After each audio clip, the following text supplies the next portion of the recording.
রাজধানীতে নির্বাচনী প্রচারে ব্যস্ত সময় পার করছেন প্রার্থীরা।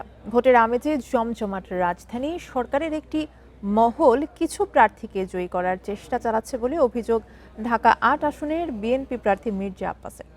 এদিকে ১১ দলীয় জোটের প্রার্থীরা বলছেন মানুষ নতুনদের ভোট দিতে মুখিয়ে আছে। চতুর্থ দিনের মতো দিনভর রাজধানীতে নির্বাচনী প্রচারণা চালিয়েছেন প্রার্থীরা, দিয়েছেন নানা প্রতিশ্রুতি। রোববার দুপুর থেকে রাজধানীর শাহজাহানপুর, রাজারবাগ এলাকা সহ নানা জায়গায় প্রচারণা চালান ঢাকা ৮ আসনের বিএনপির প্রার্থী মির্জা আব্বাস। এ সময় তিনি অভিযোগ করেন সরকারের একটি মহল কিছু প্রার্থীকে জয়ী করার চেষ্টা করছে। তবে বিএনপির কর্মীদের যে মনোবল আছে তাতে সকল ধরনের ষড়যন্ত্র মোকাবিলা করে বিজয় হবেই।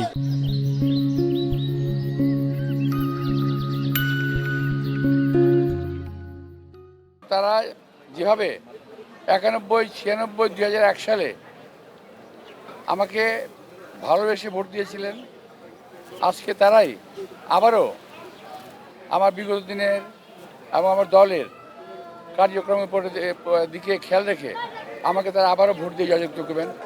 ঢাকা ৮ আসনে ১১ দলীয় জোটের এনসিপির প্রার্থী নাসিরউদ্দিন পাটোয়ারি রোববার সকালে মতিঝিল এলাকায় প্রচারণা চালান।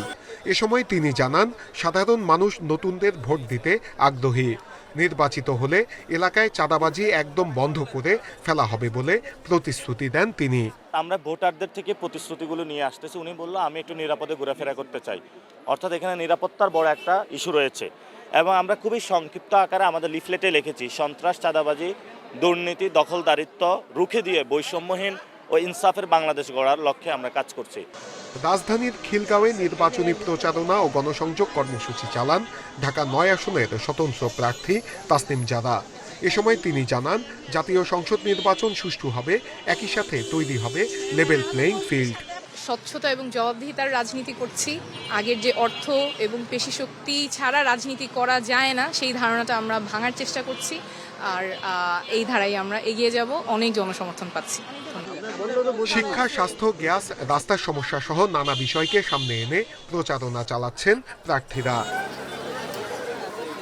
নূরে আলম, ইন্ডিপেন্ডেন্ট নিউজ, ঢাকা।